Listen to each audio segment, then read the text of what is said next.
mom going back to college, and the same college her daughter is, and she goes back to studying, and she's really great, like she loves everything, but presenting, she has like that fear, which is like, I actually grew up with that fear. It was really, really bad. I mean, I took Speech 101 in college, and I've been really great in having conversations, but when it comes to presenting any information on myself, I still carry the same fear. Yeah. But either way, it was our first introduction to speech, and we had to do a speech introducing ourselves and talking about ourselves, and I think I lasted maybe 5 seconds before I fainted. Oh, no. There was some research done, a study like New York Times, I think years ago, and they were asking what's your biggest fear? Public speaking 1, death 5. Yeah. Oh, yeah. 5? Yeah. Sure. So like, people would rather die. Than speak publicly, yeah. But it's still challenging to this day. Granted, that was years ago, but I mean, even to this day, I still have to like prepare myself mentally a few days before doing any type of public speaking. Yeah. See, I love it. I know you love it. Well, good morning, everybody. We will get right into it. My name is Linda Oglesby, Leadership and Community Development Manager here at the Naperville Area Chamber. So excited that you can join us this morning for our Business Power Hour presented by our Speakers Bureau, of which Dr. Keith, our presenter today, is chair for our Speakers Bureau. I have a couple announcements at the end as we wrap up, but just a friendly note, we are being recorded. We do post these about a week or so after on our YouTube page, so if you missed something, feel free to find us there. We are going to do just a quick intro around the room so Dr. Keith knows who's in the room. If we could just keep it short, because again, we have a lot to go over. It's about 30 seconds. Name and business, and maybe if you want to share how you heard about the program. Sarah, I will start with you. Good morning, everybody. My name is Sarah Catarazoli Andrusina. I am the Vice President of Operations for the Chamber. Business Power Hours are always wonderful. This event is different topics every month, so it's always really interesting to attend. But I'm here to support Dr. Keith. I'm a fan. I am a big fan of Dr. Keith, and I'm excited to hear the presentation this morning as well. Thank you. I'm Erin Metcalf. I work at Caton Commercial Real Estate in Naperville. Just excited to be here. I'm Cheryl Sefton with Topgolf. We're just trying to get back to good networking events, and this was always my favorite one, just for all the different topics. So, and Dr. Keith, my friend Jill, says hello. Hello, Jill. She's met you yesterday, she said. Oh, okay. Yes. My name's Marissa Gorman. I'm with Allegiant Fire Protection. I am a sales representative, and the topic hits home, so I wanted to join.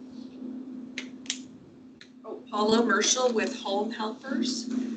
We do in-home caregiving services, mostly for elderly, but could also be for, recovering from surgery or anybody that needs an extra pair of hands around the house. So I have a stack of business cards here if you'd like to talk to me later.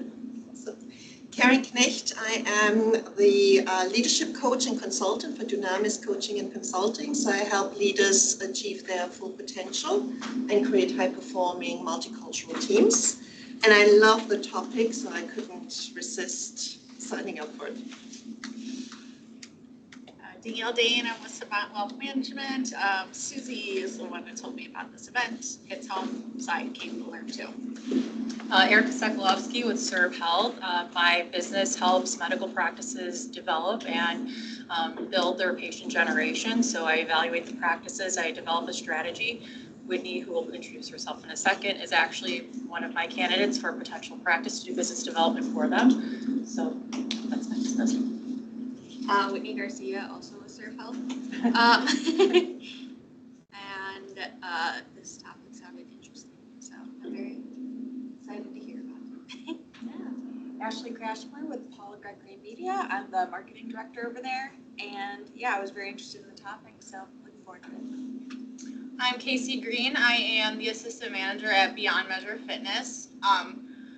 Was really interested in this. I would say probably 80% of our clients are, in post-menopause, in menopause, stuff like that. So just gaining more knowledge on that topic. I'm Heather Henderson. I am a financial advisor with Edward Jones. I saw this on the calendar, and it is very much where I need to be today. Just leave it there. Good morning, my name is Shobna Vasan. I'm a holistic practitioner and I do acupuncture, somatic experiencing and other energy therapies.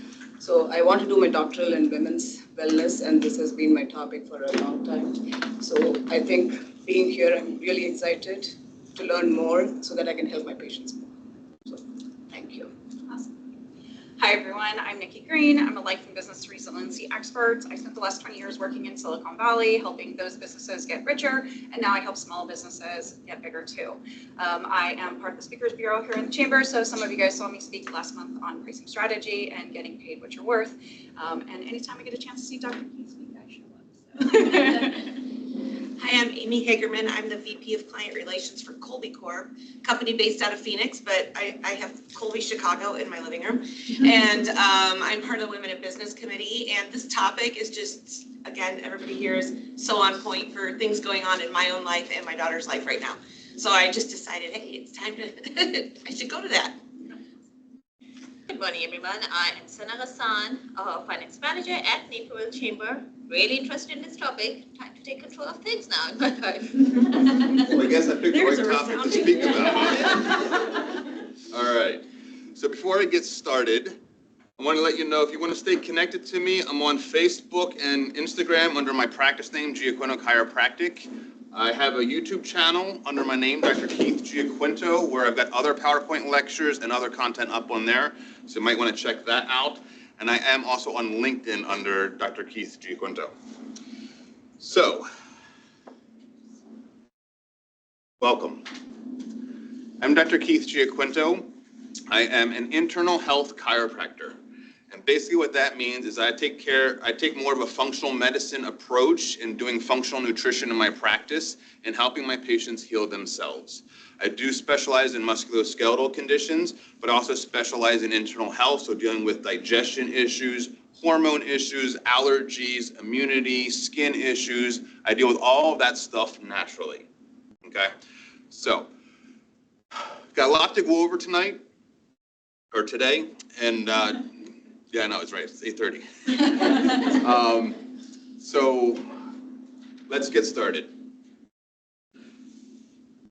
Health and disease are on the exact same spectrum, they're just on opposite ends. Health and disease are simply an expression of the body.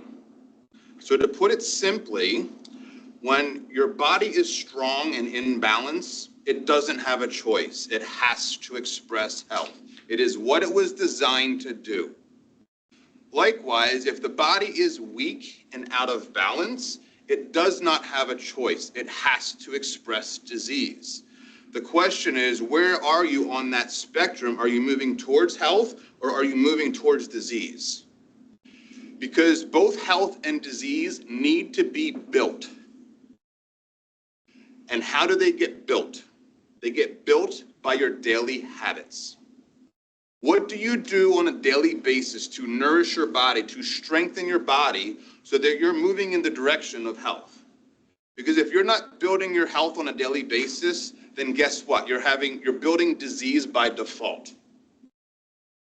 The other thing too is that our bodies are like a plant, right? If you give a plant the right amount of water, the right nutrients, the right sunlight, that plant is going to flourish.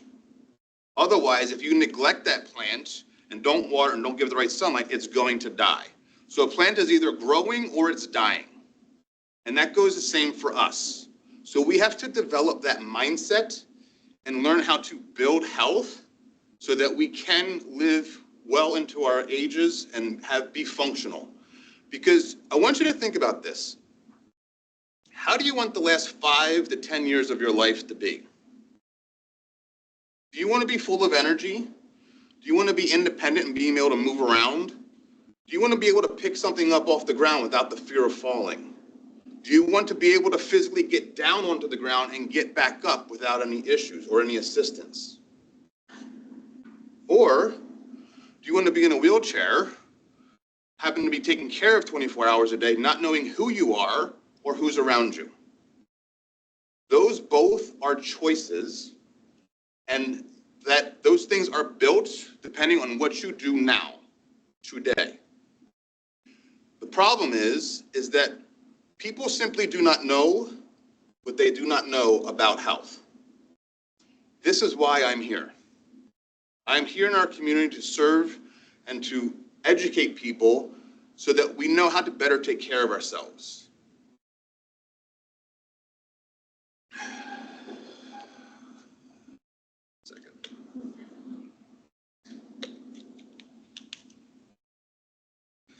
My purpose is to educate, inspire, and empower as many people as possible to step up and fully own your health.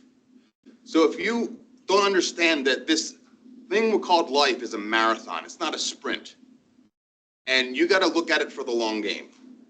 So if you don't understand how the body works, if you don't understand what it means to build health and to strengthen the body, then you're going to be one of those statistics and ending up with the disease process. So tonight, we're going to be talking specifically about hormones and women's health. But the first half of this is going to be going over the different symptoms and the different categories and the different cascades of hormonal imbalance.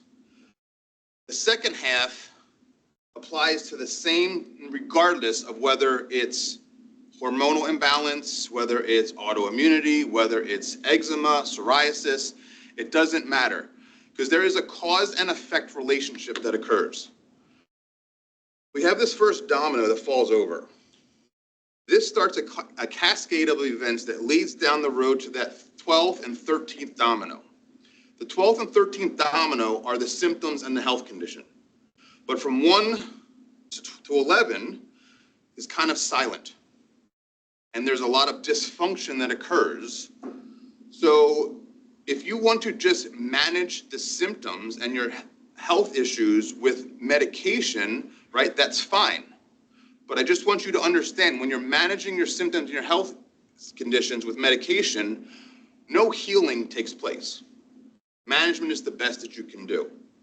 So if you're interested in understanding what that first domino is, if you're understanding and wanting to be proactive and be preventative and understand how to manage and put all your energy and effort into this first domino, this is what we're going to be talking about today. So we're going to deepen your understanding about how the body works in relation to hormones. But also, I want you guys to be able to share this information. Do not let this conversation here today end when you leave the room. You've got family, you got friends, you got people that you care about. Share this information with them because it is very quite powerful. We do not understand how powerful we are as a human being and an individual.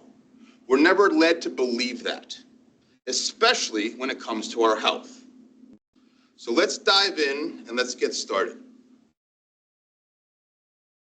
Some of you have seen me speak before. I have this saying, stress is the cause of all disease. Men is the cause of all stress.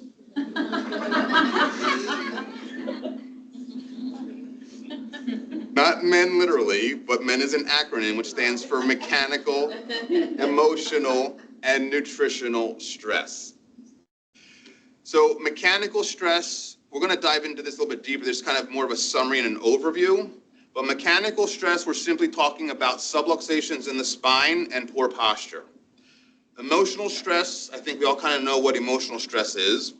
And then nutritional stress has to do with two things: diet, what's on the end of your fork, but also your body's ability to digest, absorb, and utilize the nutrition from the food that you actually eat. So it does not matter to your brain or your body what form of stress or what combination of stress your body is under. The body is going to respond the exact same way every single time. And the body is going to do two things.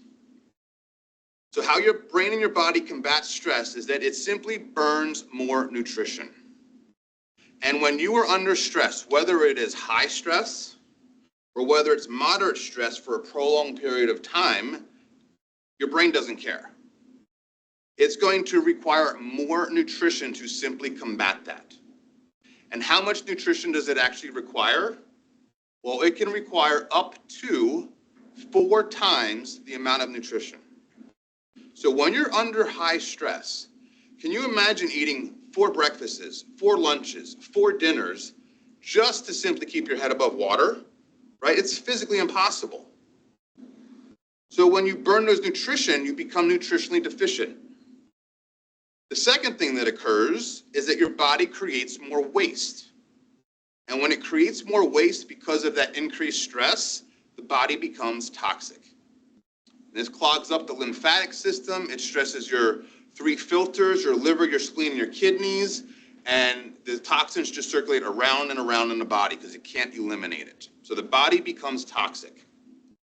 How does the body express the nutritional deficiency and the toxicity? It does it one way and one way only, through muscle contraction. Where is that muscle contraction going to show up? Wherever the weakest link is in your body. It could be in your calf, it could be in your hip, it could be in your jaw, it could be in your shoulder. It can definitely be along your spine, absolutely, okay? And when you have muscle contraction in your spine, this creates subluxations and posture deviations. We'll go over subluxations a little bit later if you guys don't understand what that means. And when we have subluxations and posture deviations, we have nerve interference. Your brain cannot communicate properly to your body. And when that happens, you have a disruption in that communication. Guess what? The body doesn't have a choice. When it's malnourished, subluxated, and dysfunctional, it exists in a weakened state. And when it exists in a weakened state, it's the perfect environment for disease to set up shop. This is the take-home message right here. This is that first domino. We'll get into the details and the specifics of this later, but I want you guys to really kind of understand this, and we'll touch on this a little bit later. Does this make sense to you guys? If you guys have questions or anything, please throw out questions or whatever. Like, I want this to be a dialogue than me up here downloading information to you guys, so feel free to just speak up. Yes? I have a quick question. Will you be sharing these slides with us later, or? I could, yes. I will give them to Linda and she'll distribute them, sure. Now, there are 4 laws of health. And what exactly is a law? Well, a law is a rule made by an authority that must be obeyed. Well, who's the authority on health? Mother Nature? Right? God? Whoever you want it to be? Whoever the creator was? That's who it was. So there's 4 laws that you have to obey. The first law is a law of sanitation. You got to keep the body clean, inside and out. Also goes for your mind and your thinking. You ever meet somebody who's always got a negative mindset? How's their health? Right? It's great, right?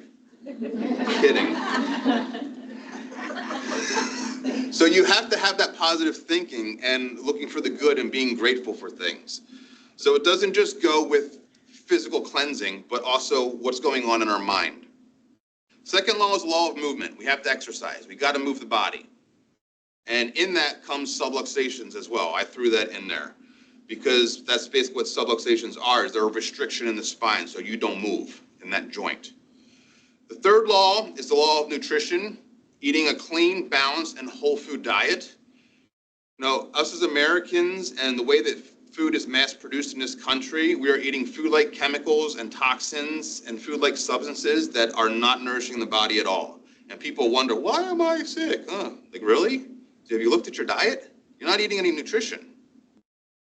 The third law is the law of recreation, which doesn't necessarily mean sleep and rest, but it's also socializing. Nurturing your inner child, giving yourself permission to play. And this is where that stress management comes into play, which I think a lot of us as adults, we tend to forget about in giving ourselves permission to play because, you know, let's say life keeps us busy. So these are the 4 laws, and the one that you are breaking the most is the one that's going to hurt you the most.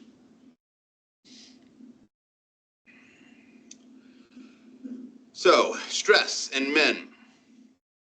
We talked about how the body handles stress, but there's 2 systems in the body that handles stress. The first system is the sympathetic nervous system. And we'll touch on this in a couple of slides. But the sympathetic nervous system is that fight or flight response. And when you become sympathetically dominant, you're going to get certain symptoms that are going to show up. What's going to happen? Well, the first thing that's going to happen is you're going to weaken your digestion system. You're going to decrease the detox function in the liver, and the liver is the main filter that has to deal with hormonal balance. So it decreases the detox function in the liver. You have a hard time falling asleep. You go to bed and you're laying there for an hour or two before you fall asleep because your nervous system's so wound up, it can't calm down. It's also going to weaken your immunity. And then you're going to get tired and fatigued. So that's the first thing, is the sympathetic nervous system fights stress. The second thing that happens is that it's going to hit the hormonal system through the adrenals.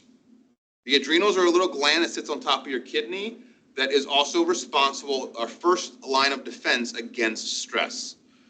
So when your adrenals become exhausted or out of balance, you're going to decrease absorption of nutrients. So not only is it weakening your digestion system, but you're not absorbing your food either. And if you're not absorbing your food, how are your cells and organs supposed to get the nutrition that they need? You're gonna have blood sugar issues, right? Blood sugar is up, blood sugar is down, can't maintain it. You get lightheaded when you miss a meal. When you have blood sugar issues, you can become more irritable or angry, hangry, anxiety-ridden, depressed-ridden, all because of blood sugar issues.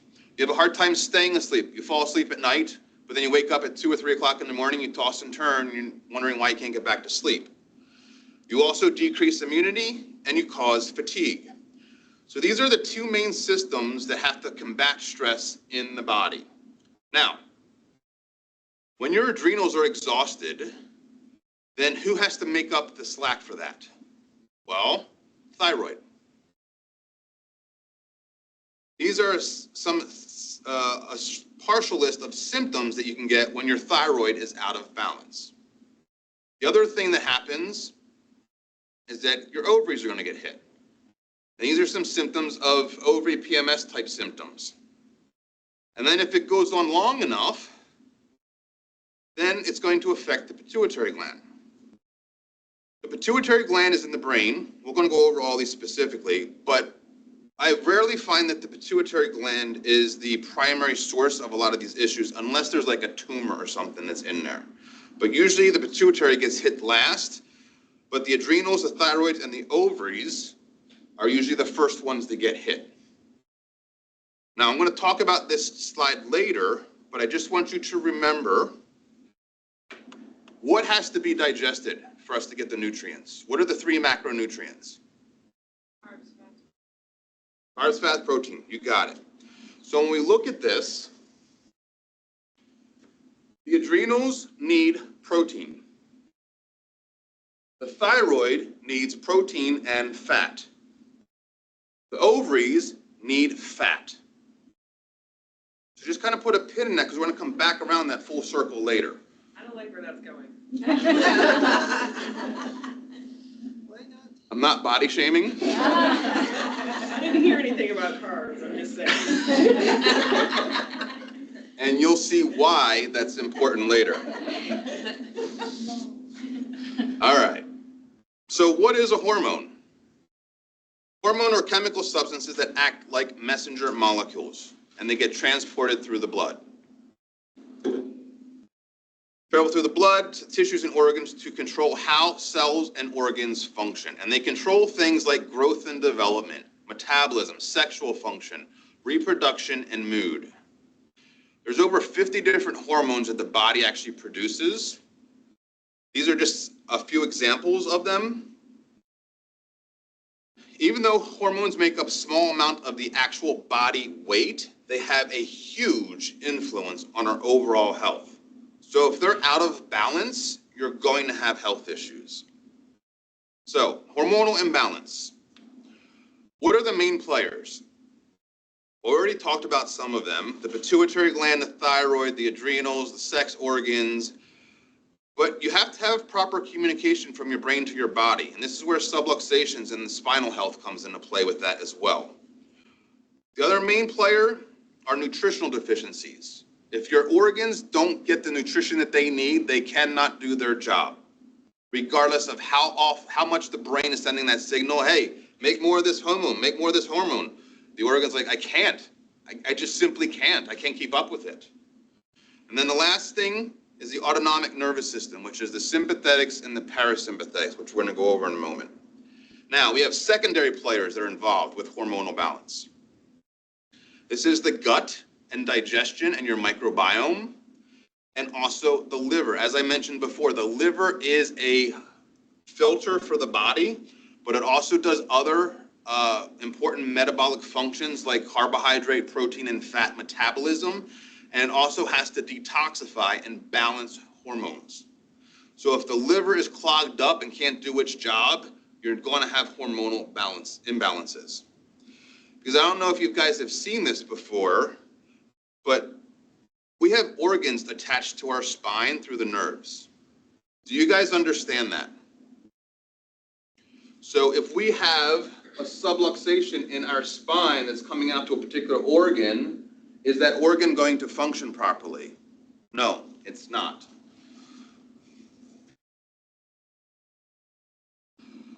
All right, the autonomic nervous system. We have the sympathetic nervous system. This is that fight or flight response, right? If a bear walks through that door, I gotta stand here and either fight this thing or run away, okay? That's what the sympathetic nervous system is for. The funny thing is that your brain doesn't care if there is physically a bear standing there or if you imagine it. It does not recognize the difference. Type A personality, go, go, go. Excessive mental activity. This is where people that have like obsessive thoughts and intense concentration for sustained periods of time, right? This is going to fire off that sympathetic nervous system.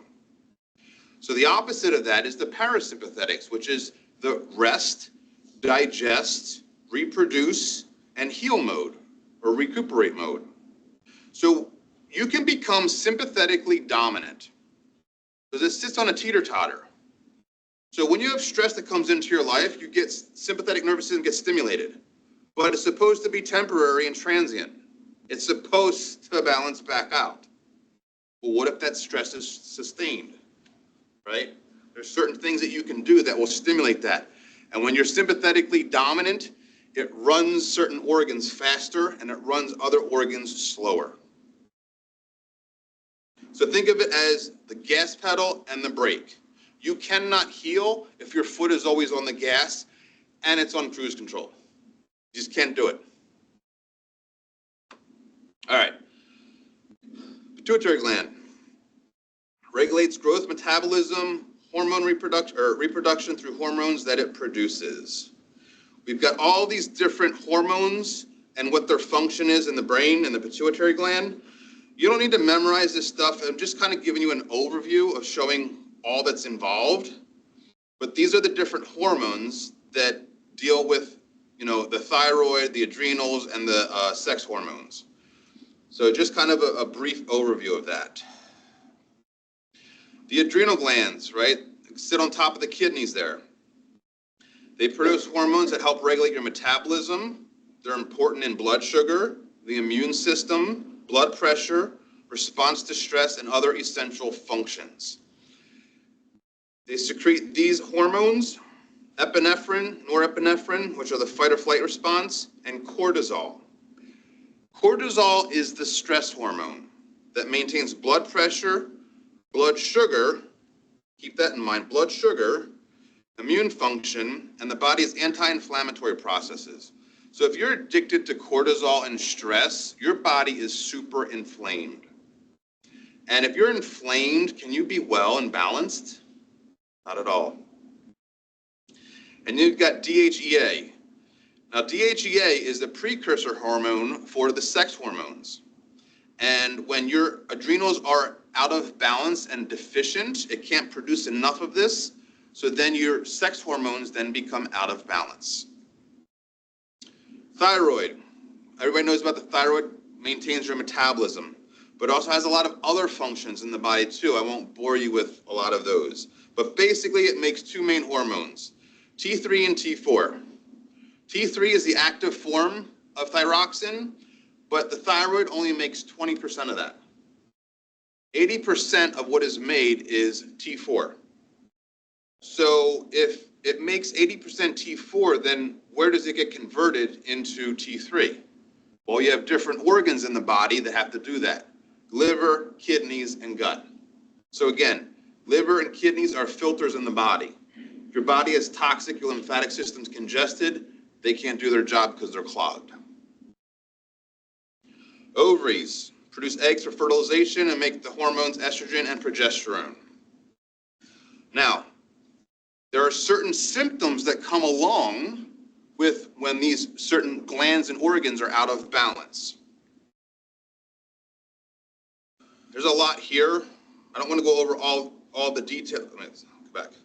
I want to go over all the details. You can read through this when I send it out later. But I just want you to know that there's a lot that's kind of going on here. Adrenal imbalances. So where do you physically feel an adrenal imbalance in the body? Right between your shoulder blades. From your T1 down to about T6, T7, T8. All in through there is always tight. No matter how much you stretch, it is always tight. You have tiredness, your body aches. You have a loss of appetite or weight loss, nausea, vomiting. People that have low blood pressure, people that have a blood pressure of like 100/60, right? This is a sign of adrenal imbalance. Another sign is dizziness, which is called orthostatic hypertension. That's not on here. But when you bend over to pick something up off the ground and you stand up, you go, whoa, right? It only lasts about 3 or 4 seconds and then it's gone. But that's also a sign of adrenal imbalance. Anxiety, depression issues, moodiness. That's because of the blood sugar issue. They go hand in hand. Insomnia, weakened immunity. Now, talking about anxiety and depression, on my YouTube channel, I have a PowerPoint presentation on anxiety, depression, and gut health. So if you want more about that, I have a whole lecture on that. How else do you know that your adrenals are out of balance? You crave salty things, chips, popcorn. You are dependent on sugar. Because your blood sugar goes up and it crashes, you need something to bring it back up. So it's either going to be sugar or caffeine. Your blood sugar should be like this most of the day. It shouldn't be doing this and this and this and this. And that's going to give you problems. Thyroid symptoms basically have fast or slow metabolism. And these are symptoms that are associated with it. You guys can read through that later. Ovary imbalances, depending on the conditions that you have, I'm going to go over the 3 main ones, PMS, polycystic ovary syndrome, and then menopause. I think you guys are all pretty familiar with PMS symptoms, right? Okay. Polycystic ovary, a little bit different, but kind of similar a little bit. And then we got menopause symptoms, right? Hot flashes, difficulty sleeping from night sweats, heart palpitations, headaches, migraines, muscle aches, joint pain, dry skin, reduced sex drive, right? You can read through the rest of this stuff. It's kind of pretty simple and self-explanatory. When I asked for a smoking hot body, menopause is not what I had in mind.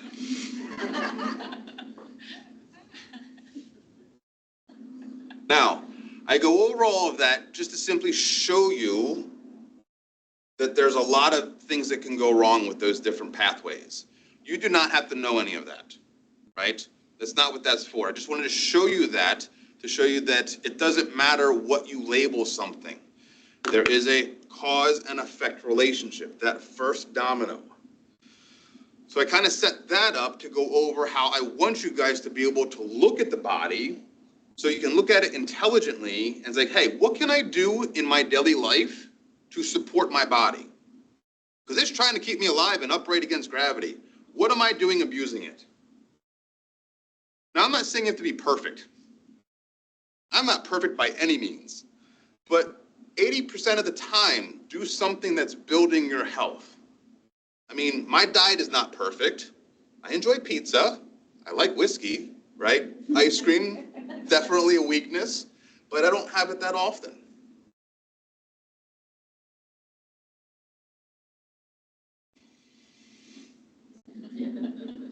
I wish tossing and turning at night would be considered exercise. All right, now, this is what I want you guys to really understand. These three things: mechanical, subluxations, posture issues, emotional stress, and then nutritional stress. So you got your anatomy, your neurology, and your physiology.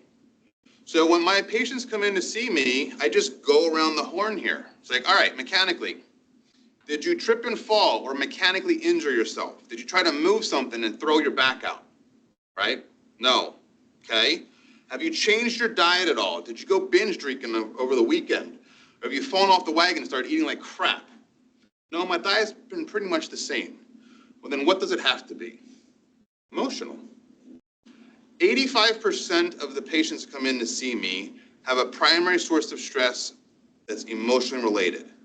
So when you have that emotional stress that's there, you're burning nutrition, you're causing muscle contraction, which then causes the mechanical issue. So I'm treating two things when my patients come in to see me: going after the cause, while at the same time treating the effect. I'll give you an example.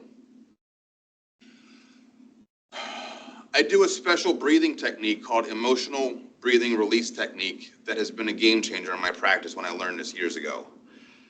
And it's a simple technique that I do that it takes a couple of minutes to do, but it has a significant impact on releasing the emotional stress from your subconscious. Had a patient come in that he works from home and he's on the computer, he's on the phone a lot, and he had a tremendous amount of work dumped on his plate, and it is stressing him out. He's like, I can't handle the amount of work I have to do. So it showed up in his body, in his neck, terrible headaches, pain radiating down to his arm.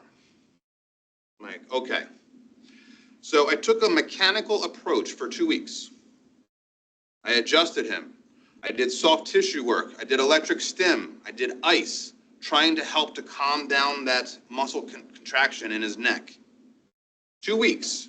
With that approach, if it was purely a mechanical issue, should have gotten at least 50% better. In 2 weeks' time, the pain level did not change at all. Like, okay, we're barking off the wrong tree. I'm like, all right, lay it on a table. Before I even adjust him, his next visit, I checked his body to see where it was coming from, and his body was saying, oh, it's emotional related. So I do this emotional release technique on him, and I'm like, all right, I get done, like, all right, sit up. Kid you not, he looks at me, he's like, what did you do to me? Like, the pain in his neck was gone. He still had some radiation down into his sinus and lingering stuff up into his head, but the initial pain was gone. That's how powerful our emotions are. And if you release it, the body knows what to do. Because you remember, your brain can only handle whatever's screaming the loudest at it. So if you got right shoulder pain, I guarantee I can make that right shoulder pain go away in seconds. I can come over and stand on your right foot and really lean into that, right? You're going to forget all about your shoulder pain. So your brain can only handle what's screaming the loudest at it. So we're kind of like an onion a little bit, and we got layers to us. So when you if you got like 12 different monkeys on your back, and you take 2 of them off, your brain's like, oh, okay, whew, thank you. All right, now the focus is over here. Thank you for taking care of that, but now we got to go here. So there's all these different things that are going on. And then people that have a nutritional issue, right, that have a digestion issue, that can't digest their food, do you think that's going to make them more irritable? Do you think that's going to make them not feel well, bloated, gassy, constipated? Yeah.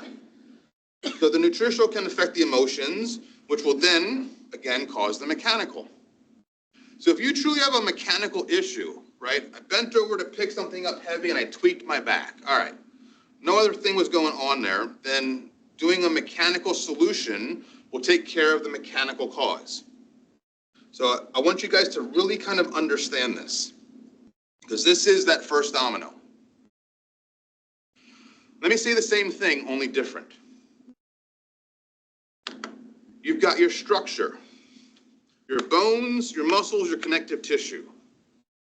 On the other hand, you've got your function, your organs, your physiology, your nutrition. These are connected through the nervous system. So mechanical, emotional, nutritional. You cannot separate structure and function. If you've got a problem with one, you're going to have a problem with the other. The question is, which one is primary? I'll give you another example. I had a 56-year-old male come in to me who had, neck pain, hip pain, your typical musculoskeletal case. But he also had this chronic tightness in his upper back. And he explained to me that he has had asthma his whole life, and he's on an inhaler for emergency uses only. So when I was doing my report of findings on him, I showed him that chart with the organs, and I'm like, so you have asthma, so your lungs are weak. Do you think possibly that that's what's causing the tightness in your upper back? Because the nerves that go out there go right to your lungs. He's like, I never knew that. He's been to many chiropractors his whole life. No one ever explained that to him. So I gave him some enzymes and some supplement to help strengthen his lungs. Upper back pain gone. It really is that simple when you find the right thing. So you cannot separate structure and function. You just got to find out which one's the primary.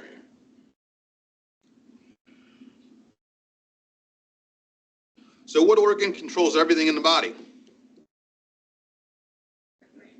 Yeah, that's a trick question. Brain. So your brain has to monitor. It has to regulate, it coordinates, and it directs every organ, tissue, and cell in the entire body. But it has to receive the proper information from the body in order to be able to adapt, process, and send the appropriate response down the spinal cord and out to the body. The spine has an intimate connection to the brain and the body. Subluxations disrupt this communication, and also poor posture does. Think people walking around with this forward head posture, rounded shoulders slumped over. You think they might have neck aches, headaches, allergies, asthma, sleep issues, right? So poor posture does play a role in that physical health. All right, mechanical stress, subluxations. Who here has never heard of the word subluxation before today? Okay, quite a few of you. That's why I'm glad you're here. This is what chiropractors treat. And if you don't know this exists, you don't know you potentially may have them, how do you know to get well? Subluxations are simply a misaligned vertebrae that disrupts the brain-body communication, and when this happens, it causes stress in your brain and in your nervous system. So we've got 24 vertebrae from our head to our pelvis. Every vertebrae needs to move independently of the one above and below it. So due to tight muscles, poor posture, poor diet, stress, right? Instead of these vertebrae moving independently, they get stuck and they move together as a unit. And when that happens, it puts stress on the nerves and it decreases communication. And then we also have poor posture as a part of mechanical stress.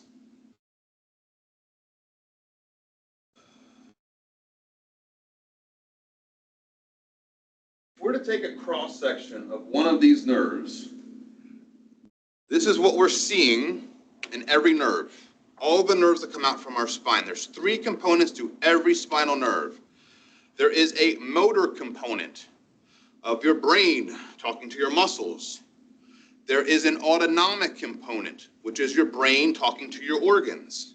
And then you have a sensory component, which talks about posture, pain, and temperature.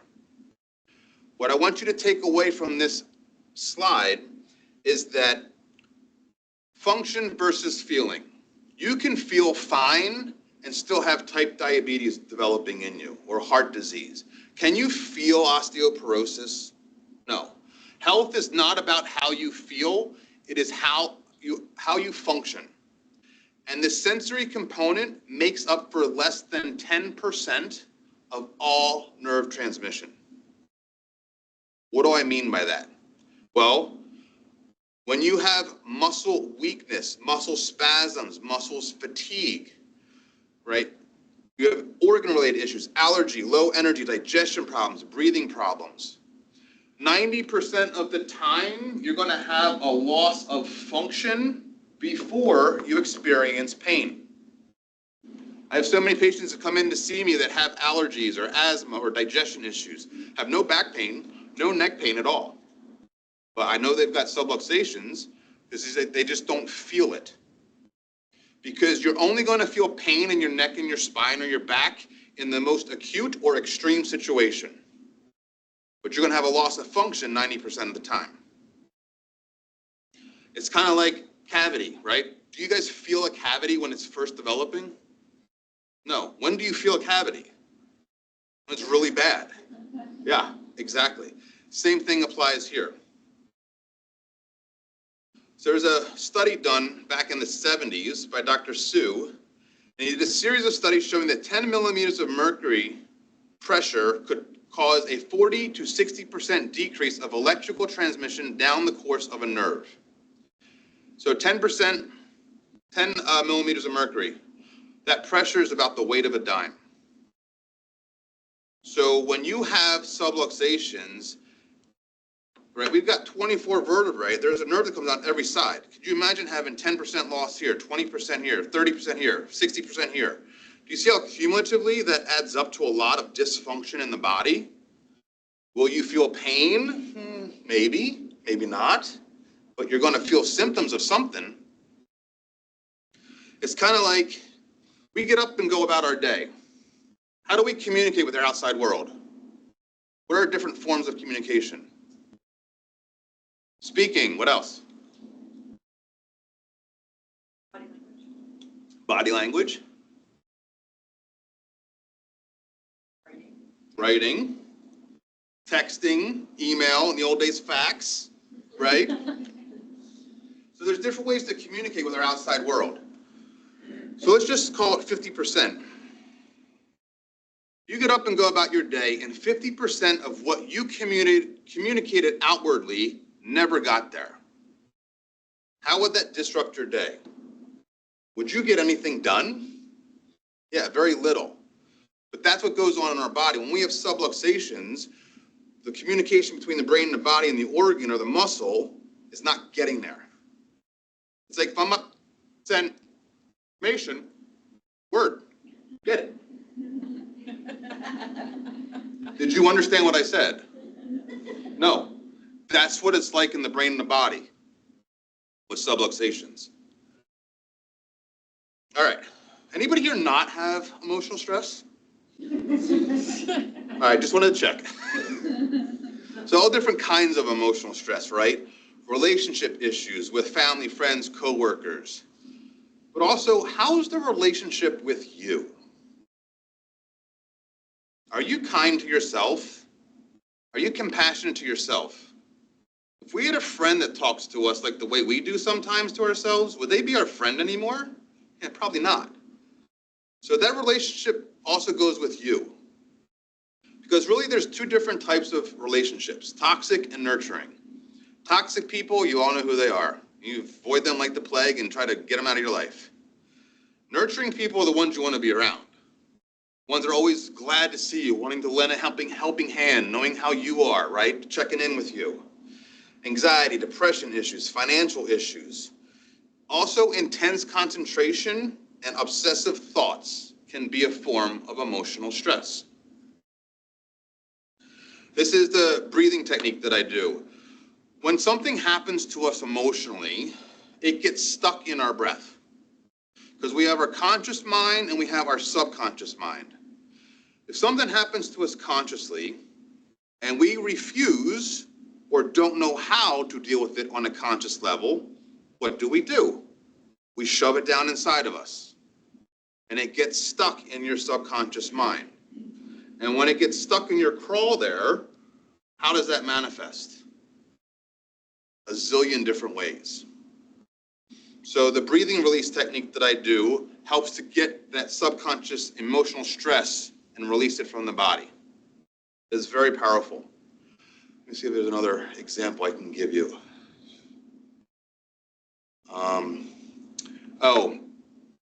Had a patient come in, it was a Friday. She wasn't feeling good.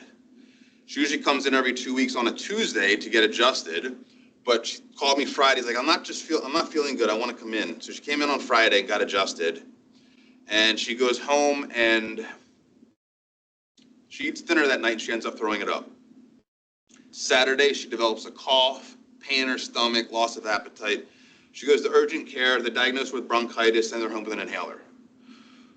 Sunday comes, no better.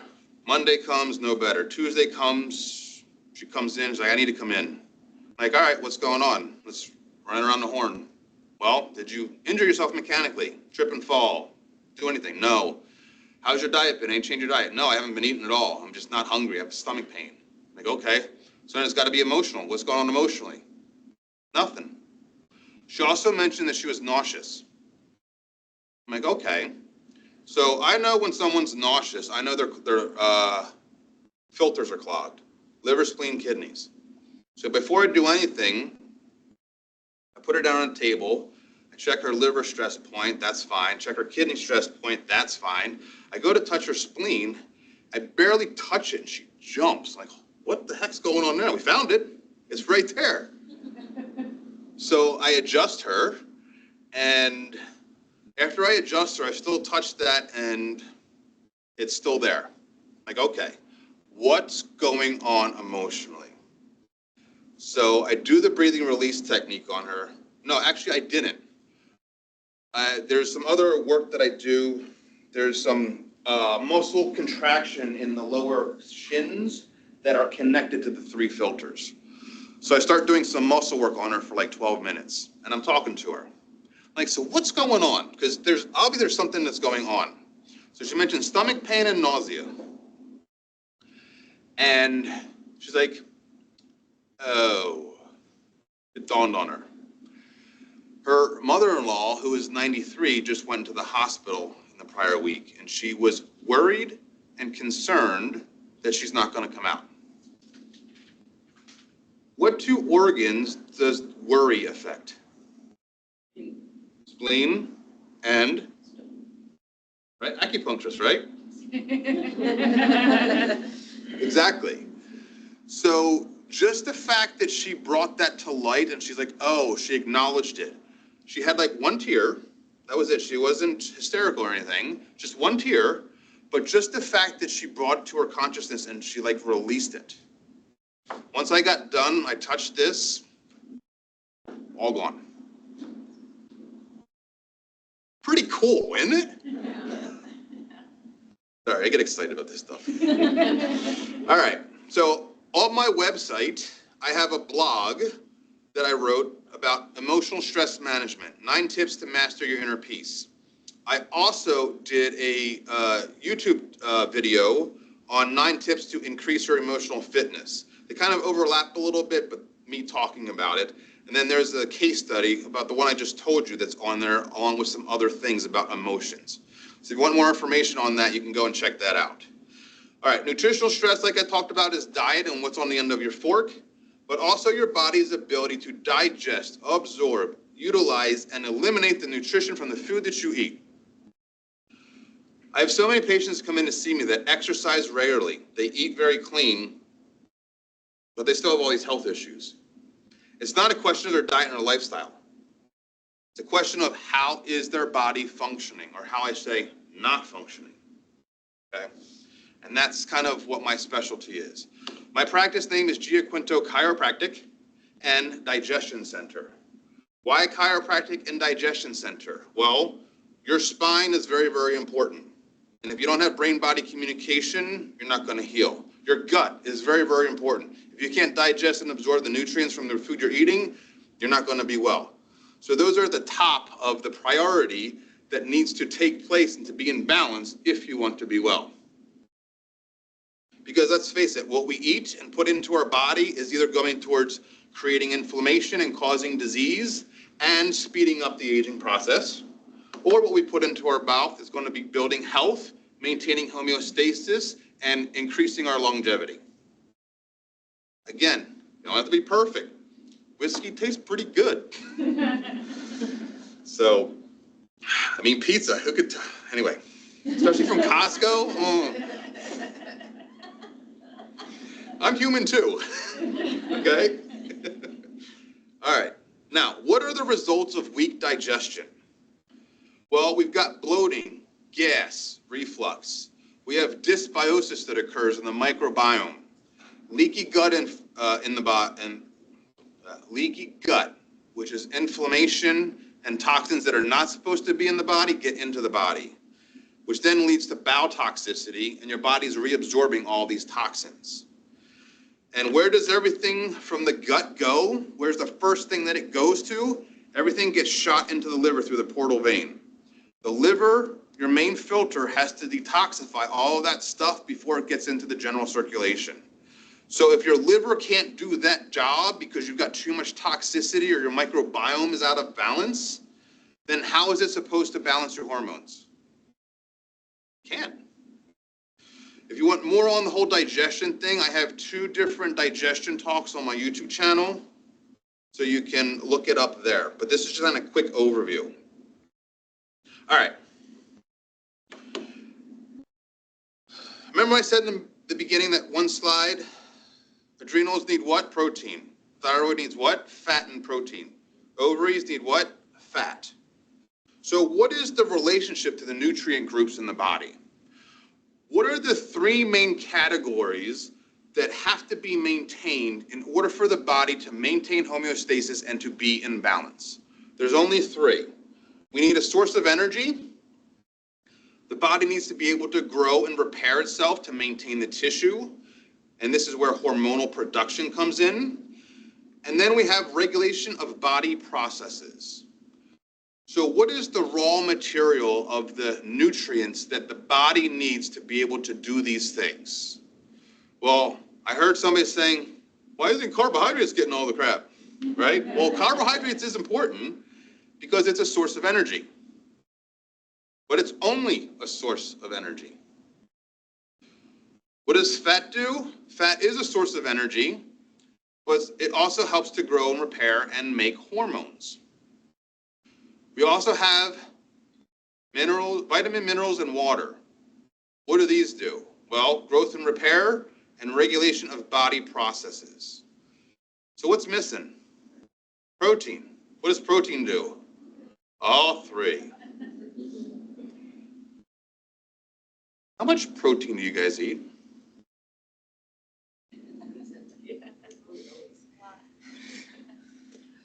But do you guys actually eat enough protein throughout the day? Consistently? Some of you saying yes, some saying no, yeah. This is what I find wrong with a majority of my female patients. They simply do not eat enough protein. That, and also their foot is on the gas pedal. They're sympathetically dominant.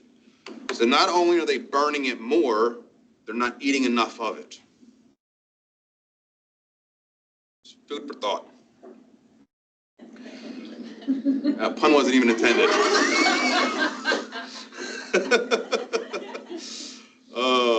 Too funny. All right. So there's a priority of nutrients that has to occur, right? We got the 3 main ingredients. Now, every single cell in the entire body prefers to get its source of energy from carbohydrates. It's the only thing that carbs are good for. It's that quick source of energy, right? However, when you are under stress, cortisol is released from the adrenal glands, that stress hormone. When cortisol is released, it goes around to all the cells and it knocks on the cells and like, hey, stop burning carbs for fuel. I want all of your proteins and your amino acids because we're going to send them to the liver. And the liver is then going to convert that into glucose. So give it to me right now. Let's go. So then it goes to the liver to convert to glucose. Then when you are protein deficient at a cellular level, you then switch to fat, which is the last resort for energy. How do you know you are protein deficient? You think there are symptoms that go along with protein deficiency? Yeah. What are they? Oh, I'm so glad you asked. Cold hands and feet. Swelling in your hands and feet. You go out for a walk, 20-minute walk, you come home, your fingers are swollen. Whew. TMJ issues. A problem chewing. The inability to heal. You've got an injury that's just not healing. The inability to make hormones. Thyroid, right? Thyroxine. The building block of that is protein. The adrenal hormones, protein. And you have muscle contraction along your spine. There's your subluxations. The muscles along the spine have a higher metabolism for protein than any other muscle in the body. So when you're protein deficient, you're going to have that muscle contraction. You ever wonder why you just stretch and stretch and stretch and you still have that spot? It just doesn't go away? This is why. What are the symptoms of fatty acid deficiency? Dry skin, hair loss, tremors, slow morning starter. Get up after sitting for a while and you're just very stiff and achy. Also, reproduction, the inability to conceive, carry baby to term, or induce labor. Those are all from hormones. So if you don't have the fat to produce the hormones because your body is going on cruise control at 100 miles an hour and you can't put enough food in your mouth fast enough to keep up with that, are you going to be able to conceive? No. So where is the fatty acid deficiency stress point on the body? Where do you physically feel that? You ever get tight shoulders? Right in through there. When that becomes tight, it could also be because you've got rounded shoulders and forward head posture. That could also be a cause, but it's where the fatty acid deficiency sign is. Breathing issues, right? You can't take a deep breath. Your ribs need fats in order to be able to expand. All right. Getting back to this chart. There are certain nutrients that are needed to support all of these. The sympathetic nervous system, what does that need to be supported? Well, it needs alkaline minerals. Potassium, magnesium, sodium. Where do you find these? Oh, in your leafy greens, in your crucifer vegetables. Swiss chard, kale, parsley, spinach. I try to rotate between them on a daily basis. When was the last time you just made a salad of Swiss chard? Yeah. When was the last time anybody ate Swiss chard? All right, there we go, we got one. How about parsley? Anybody eat parsley? I just had some this morning. Okay, excellent. Your crucifer vegetable, right? Broccoli, cabbage, Brussels sprouts, okay? This is what the sympathetic nervous system needs to be supported. What depletes the alkaline minerals from our body? What do we eat that depletes that? Acidic food. Acidic food, which is sugar, right? Your processed sugar and food, your baked goods, your pastas, your breads, all of that. So the more simple sugars you eat, the more you're going to pee out these alkaline minerals. And where do you feel that sympathetic dominance physically on the body? Right here at the base of your skull. You ever get that tension headache? Right? That's why. That's where you feel it. What do the adrenals need to be able to function? Well, they need protein, B vitamins, and vitamin C. What about the thyroid? Thyroid needs iodine, that we need to eat in our diet. We need fats to be able to transport the iodine from the gut to the thyroid. Once the iodine gets to the thyroid, we got to pump it in to the thyroid, and that requires calcium and magnesium. And then we need protein to actually make the hormone. So if you're deficient in any of those, is your thyroid going to function properly? It's not. And what do the ovaries need? They need fat. So I have enzymes and supplements to deal with all of these issues. Is this making sense to you guys? Do you see how simple this can actually be? So the priority sequencing for disease. It first usually starts with the diet. We go off the rails on our diet, we start eating poorly. When that happens, we usually end up getting digestion issues, whether they are clinical or subclinical.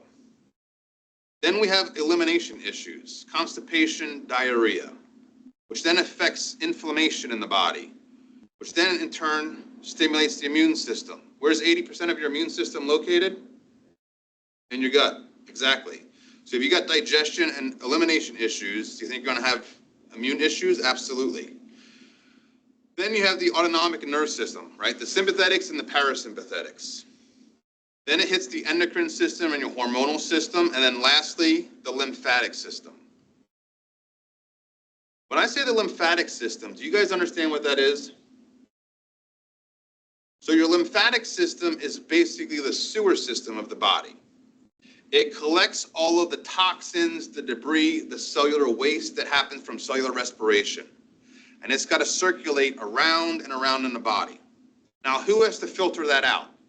Well, your three filters: liver, spleen, kidneys. So if your liver, spleen, kidneys are clogged, are you going to be able to eliminate those toxins? No. So the lymphatic system has to dump all that toxicity back into the blood. And where does it do that? Right here behind your clavicle. You got your thoracic duct and your lymphatic duct here. So if you use the pad of your finger and you rub between your clavicle and your upper trap, rub firmly there. If that's tender or you feel it contracted, you've got lymphatic congestion. Okay? This thoracic duct here drains the right side of the head and the right arm. This one over here drains the left side of the head, the left arm, and the entire lower extremity. In other words, if you had 18 inches of sewage on the first floor of your house, how long would you be able to live there before you got sick? That's what a clogged lymphatic system does in the body. So this is how we get sick, then there has to be a way that we get well. And you have to take care of the highest priority first.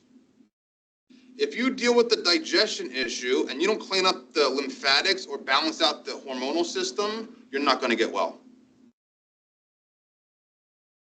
So you start at the bottom and take care of the highest priority in order to get healthy. We do not need to outsmart the body. The body knows exactly what to do. We just got to give it the right support so that it can do its job. And how do you balance these things out? Well, this is where the chiropractic and the enzyme work that I do comes into play. Now, when I say enzymes, you guys understand what enzymes are? Okay. No? Okay. So basically, we've got protein, fat, and carbs, vitamins, and minerals. That's the raw material that the body needs to be able to function. The problem with those things is that they do not have the capacity to do work. You need the enzymes to put everything together. In other words, if we had a pile of raw material here that we want to build a house, we got all the wood, the nails, the doors, the windows, the electricity, the concrete, all that. Is this material going to build the house itself? No, it's not. So you need the workers to put everything together. Well, what if you had two workers working on that? Well, that house is going to get built in a certain time efficiency. It's going to take a while, but it'll get done. Well, what if you had 10 workers working on that? What about 100? How about 1,000? 10,000 workers. They're going to get that thing done in 24 hours? Right? So that's what enzymes do in the body. They are the workers of the body. And there's three main categories of enzymes. You got enzymes that consist in raw food. You've got digestive enzymes that digest the food that we eat. And then you have metabolic enzymes that run the body's processes. And what are the two main systems that are heavily dependent on enzymes in the body? Digestion, immune system. So can you see if you have digestion issues and you develop leaky gut and inflammation in the gut, that you're stimulating your immune system every single time you eat? Your immune system is going to become overstimulated, exhausted, and this is where hypersensitivities come into play. So anyway, so does this make sense to you guys? All right. So there's a sequencing for us to get sick and a sequencing for us to get well. When we poorly manage our stress, that is the first domino that tips over, right? Mechanical, emotional, nutritional, which then usually follows by a poor diet. The body becomes toxic. We create subluxations as a result of that.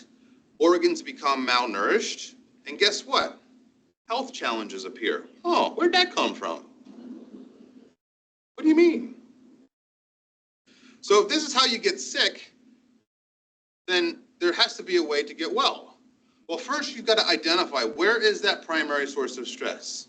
Is it mechanical? Is it emotional? Is it nutritional? Is it a combination of the three? And which one's primary? This is where I've become an expert at in trying to find and help my patients find. We have to eliminate the stress if we can. If not, we've got to minimize it as much as possible. My mentor, Dr. Loomis, is like, I'm not saying you can't listen to rock and roll. Let's just turn down the volume some to give the body a fighting chance to heal. So sometimes it's hard to eliminate, but minimizing it can help. Chiropractic care to restore communication between brain and body is important.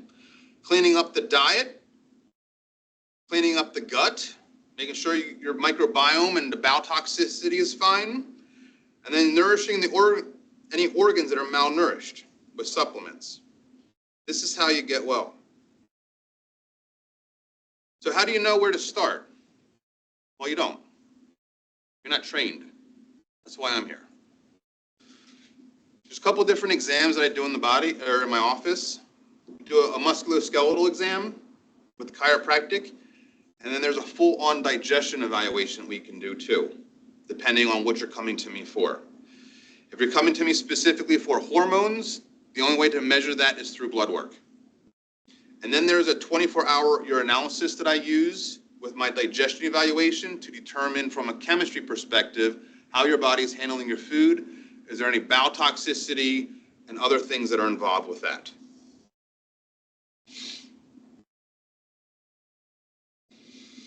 Okay. A couple testimonials. I went home, I'm from Philadelphia area, so I went home to visit my family, I don't know, 6, 7 years ago now. And one of my high school buddies was dating this new girl that she's never been adjusted before. You know, my dad made me a chiropractic table at home, so when I go home, everybody lines up. You know? So she lays down, she's scared to death to be adjusted, first of all. I'm like, all right, well, I don't have to, like, I can do a gentler form on that. So I lay her down, and her lower back is like really tight. I didn't do a history or anything. I just found what was out of balance, and I corrected it. So I adjusted her back, her neck, and it was probably like 3 weeks later. Like, that's all I did, just one adjustment. Probably like 3 weeks later, I'm talking to my friend, and he's like, hey, my girlfriend wants to talk to you. She has a question. I'm like, okay. She's like, would that adjustment have any effect on my period? Why? Why do you say that? We didn't even have a discussion about that. Well, usually several days before, I know it's coming. And this time when I got my cycle, I didn't even know it came. Huh.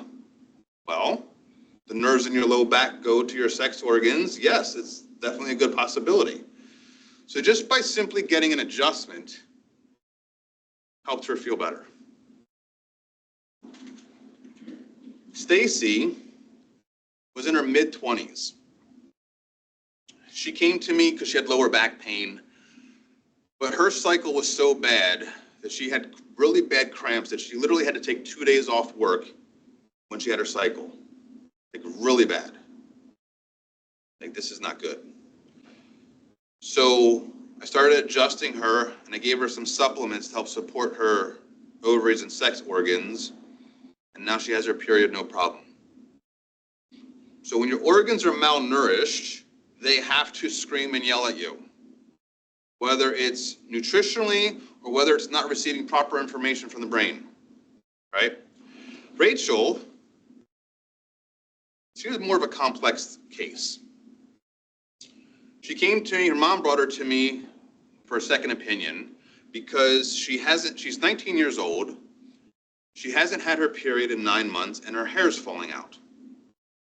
She was seeing another holistic practitioner that had her on 20 different supplements for months, no result.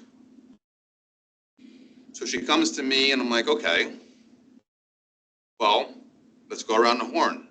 Mechanical, emotional, nutritional. She's never been to a chiropractor before, never been adjusted.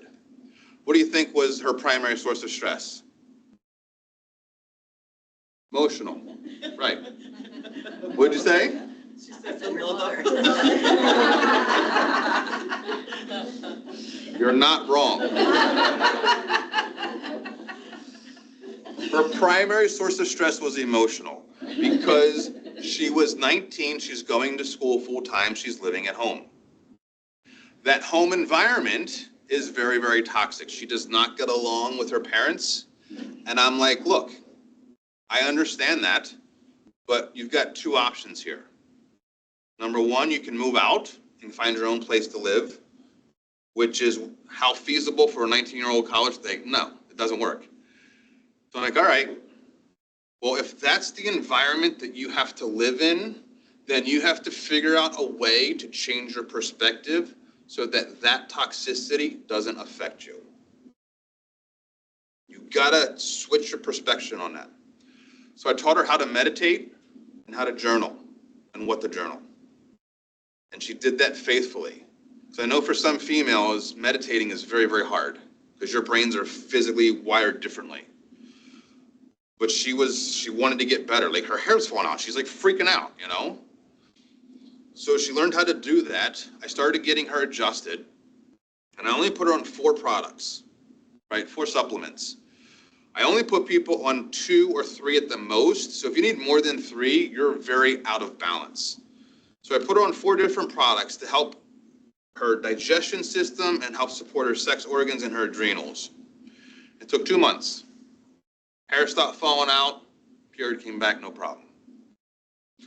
So when you find the right thing, it doesn't have to be hard. So this is why I want to give each of you guys here a gift. And that gift is to simply come in and get checked.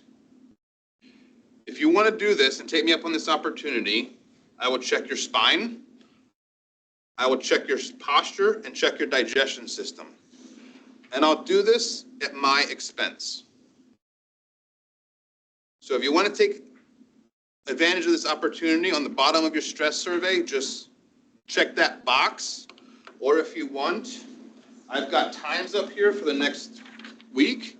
You can come up and schedule right now today. Okay?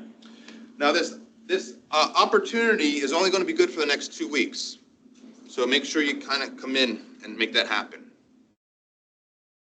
So what I want to leave you guys with is simply this. Health is a skill. we're not taught how to work, how our body works, what health is really about.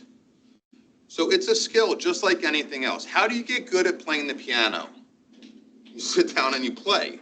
How do you get good at shooting foul shots? You shoot thousands of foul shots. Well, when it comes to health, it's very multifaceted.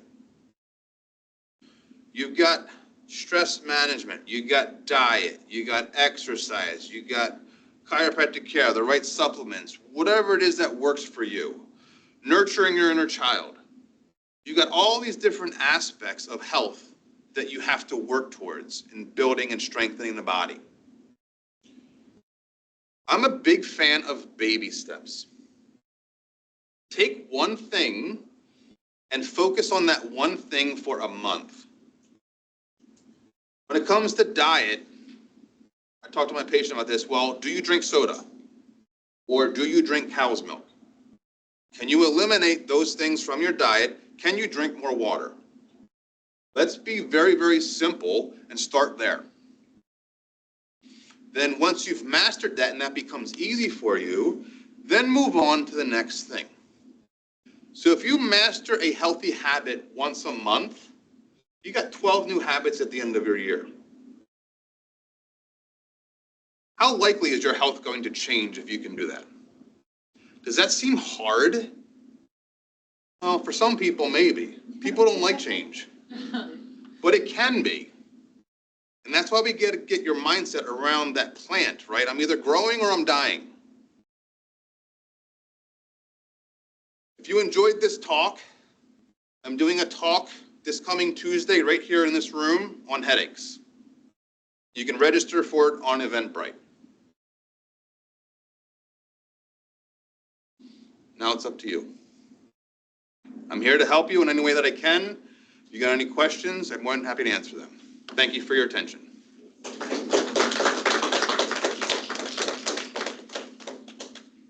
Thank you, Dr. Keith. Any questions? All right, I'm going to quiz every one of you. No, I'm kidding. Yes. Who? Oh. No, that was, I. Oh, okay. So when it comes to like hormonal acne, does that have to do with any of the specific hormones you're talking about? So we've got 4 organs of elimination in the body. Large intestine, kidneys, lungs, skin. So hormonal acne, especially for teenagers, it's a liver issue. Because what's happening now, they have an influx of all these new hormones, right? Who's got to balance that out? The liver. The liver gets clogged up, can't do its job. It's got to push those toxins out through the skin. There's your acne. Yes? Thank you so much for the wonderful talk. You're welcome. One question that I had was about the breathing technique. Is there a video on that, or would you be able to It's something that I've learned from another doctor that he developed over 20 years.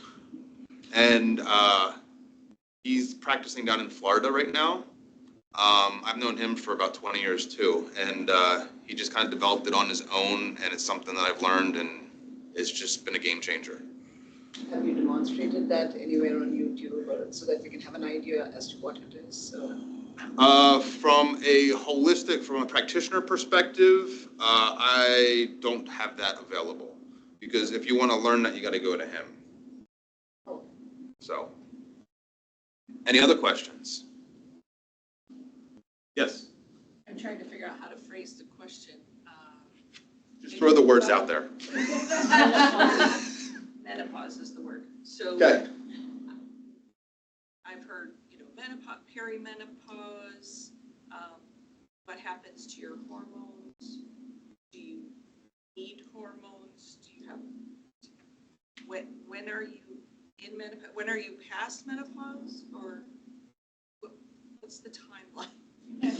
So look at it this way. Yes. Yes. The answer is yes. All right, bye. When it comes to menopause with women, estrogen kind of falls off a cliff, right, when that happens. So when that happens, there's things that happen in the woman's body that expresses, oh, hey, hot flashes, for example. Whereas opposed to men go through the same thing. It's called andropause, but they lose about after like 35 or 40, they start to lose 1 to 2% of testosterone a year. So it's more of a gradual loss as opposed to the women just falling off a cliff. So look at it this way. When this cliff event happens, how out of balance and weak is your body? Because the more out of balance and weak your body is, and then this change comes, the more symptoms you're going to have, the worse your experience. So if you actually get your body into balance, I've worked with so many women that have hot flashes and stuff like that just through supplementation and adrenal support and things like that. So if you can balance out your body and nutritionally feed your organs and keep them supported, menopause will be a breeze. That is a possibility, right? People just don't know that exists. Good question. Anything else? Yes. With thyroid issues. Yes. People who've had thyroid issues for, let's say, decades, is it possible to move away from doing the management portion through prescription and actually treating it through some of the things that you've discussed today? That is a really good question. My answer is it depends. It depends on how much damage is done. It depends on how open the person is to learning a new way, to believing a new way, and to putting energy and effort into existing differently, which not a lot of people are. But if you are, the people that, I tell my patient all the time, your biggest asset or your biggest liability are the 6 inches between your ears. If you believe you can, you can. If you believe you can't, you can't. So as long as there is life in that body, you've got blood flowing to that thyroid, why could it not be possible? It's just people don't believe it because they're not led to believe that. But having said that, if the thyroid is really that far gone, management might be the only thing that you can do. So it depends. And dependent on how far gone the thyroid is, that's obviously something that you can tell through lab work, right? I mean, yeah. It doesn't really necessarily matter how high the medication or prescription might be at this point. It just very well could be. Yeah. So look at it this way. We have stress, right? We got to figure out what's having a foot on the gas pedal, right? What's stressing out the adrenals? Because that's what has to happen first. When the adrenals are exhausted, the thyroid has to make up for that imbalance. So if your thyroid is a Starbucks, you got 5 employees working in there. You've got 10 school buses of football players show up. Those 5 employees have to process those 10 buses. How long is that going to take? Right? That's what your organs do. But if the Starbucks was big enough and we put 100 workers in there, that's a different ballgame. They'll be able to process them like that. Right? Portillo's, you know? So it just kind of depends. So you have to understand how the body works. Let me put it to you this way. Do people have chronic issues go into spontaneous remission? All the time. All the time, yeah. Why does that happen? Do you think there's an emotional component that they've brought from the subconscious to the conscious and released it? Oh, you went into spontaneous remission. Makes sense to me. Yeah. If you don't expect a miracle to happen, how can you expect them to be there? You know? Who else had a quick question? Yes. Mine's probably very specific to myself. Okay. I have a spinal fusion because I had scoliosis and had it corrected. So what does adjustment look like there? Because half of my spine is fused together. Like, is it possible? What does that look like? That is a great question. Well, first of all, I'm going to come off the top rope and just give you an elbow right in the middle where that hardware is. And I'm just going to destroy. I'm kidding. No, there are different adjustments that I can do for different people. I mean, I have patients who have laminectomies and fusions in their neck and stuff all the time. So as long as I know where that's at, like chiropractors have common sense. We do an examination and a thorough history and imaging if needed to figure all that stuff out, to make sure it is safe to adjust somebody. So I have different techniques that I utilize with using my hands and just manually adjusting people, but I also have gentler techniques that I do too that doesn't involve any twisting at all. So it all depends on what your body needs. I mean, I have, 80-year-old women that are osteoporotic, I'm not really bouncing on them. I'm doing more gentle work, So, great question. Anything else? Yes. Are you finding, or do you know if there are connections between this work and mental health as well? I mean, I assume. A lot so, of gut issues, yeah. Diet and the microbiome. If your gut's on fire, your brain's on fire. And it has a lot to do with the inflammation from that and leaky gut and the omega-3 to omega-6 ratio. So people that have mental health issues, what are their diet like? It's terrible. All they eat is sugar and carbs. That's all they eat. So you're trying to get the parent or somebody to change that. Because if you're not willing to change that, like if your house is on fire, how much gasoline do you really want to put on it? But people don't want to make the change. That's why baby steps. Baby steps. All right, anything else? Thank you guys. This was awesome. Thank you, Dr. Keith, and we are glad that we can help spread this important information out at the Chamber. We have a saying for being a Chamber champion, so thank you to Dr. Keith for being exactly that. You're welcome. If we could get one more round of applause for the one team. You guys meeting today, so I know you know how to read a calendar, but I just really quickly wanted to highlight really 3 important events we have coming up. The first being this upcoming Monday, June 17th, over at Solemn Oath Brewery. The Solemn Oath to Volunteer. So in line with Dr. Keith's presentation, right, socializing, helping your community volunteer. We will be out there. Please come learn about the local not-for-profits in our community. Also, thank you to Home Helpers as one of our sponsors. So thanks for being here today with us.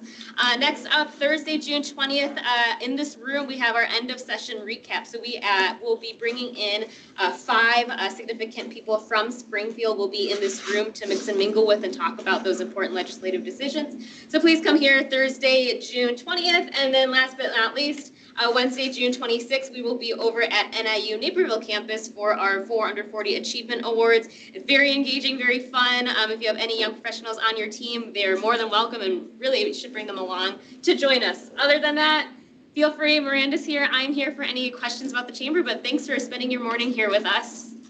Yes. And fill out those stress surveys and bring them up here if you want, or if you want to sign up and you know your schedule, I have a sign-up sheet here for your free screening.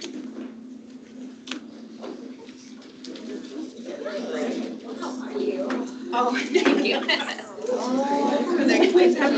why they make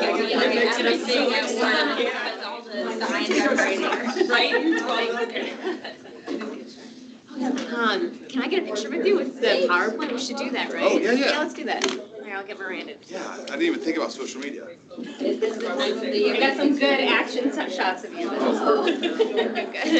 Thank you.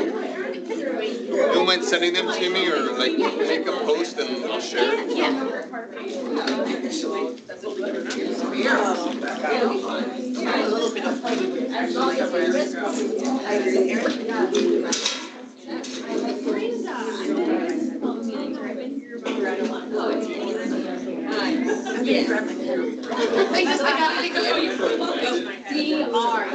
If you have the team, you might have to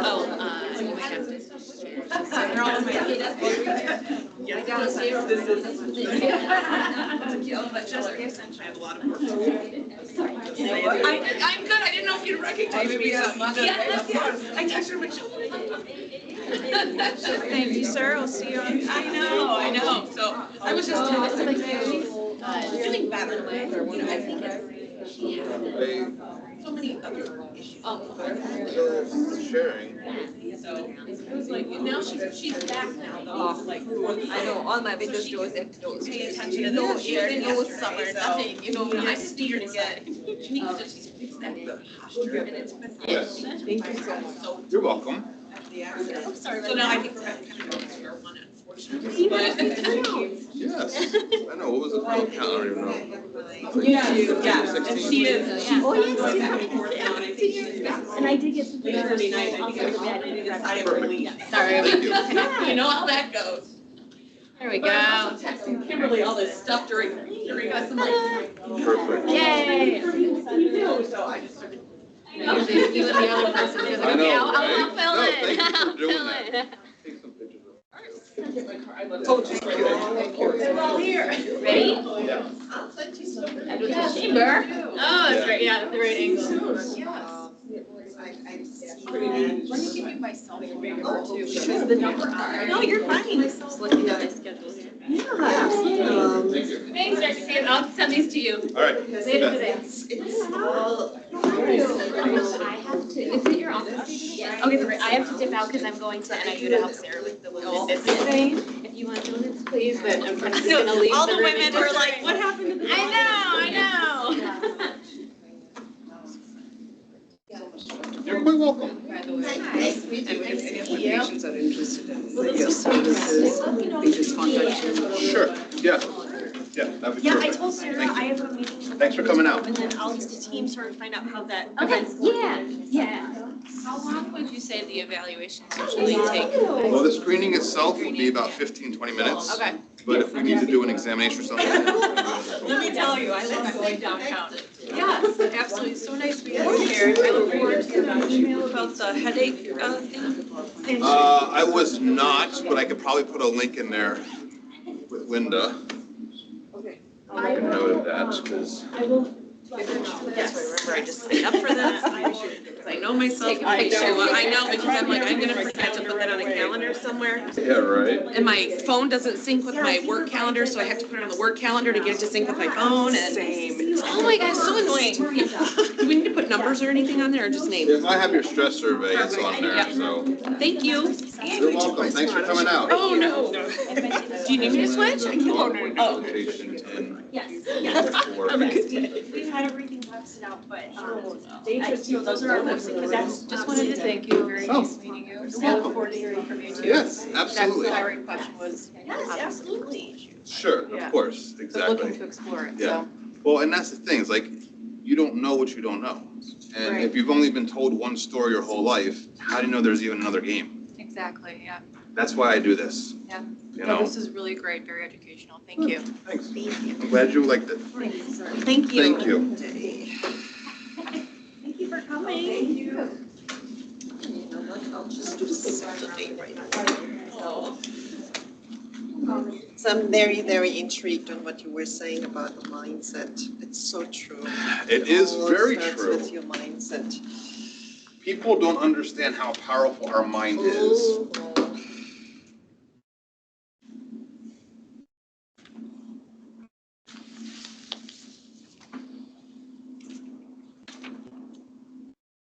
Are you gonna send something?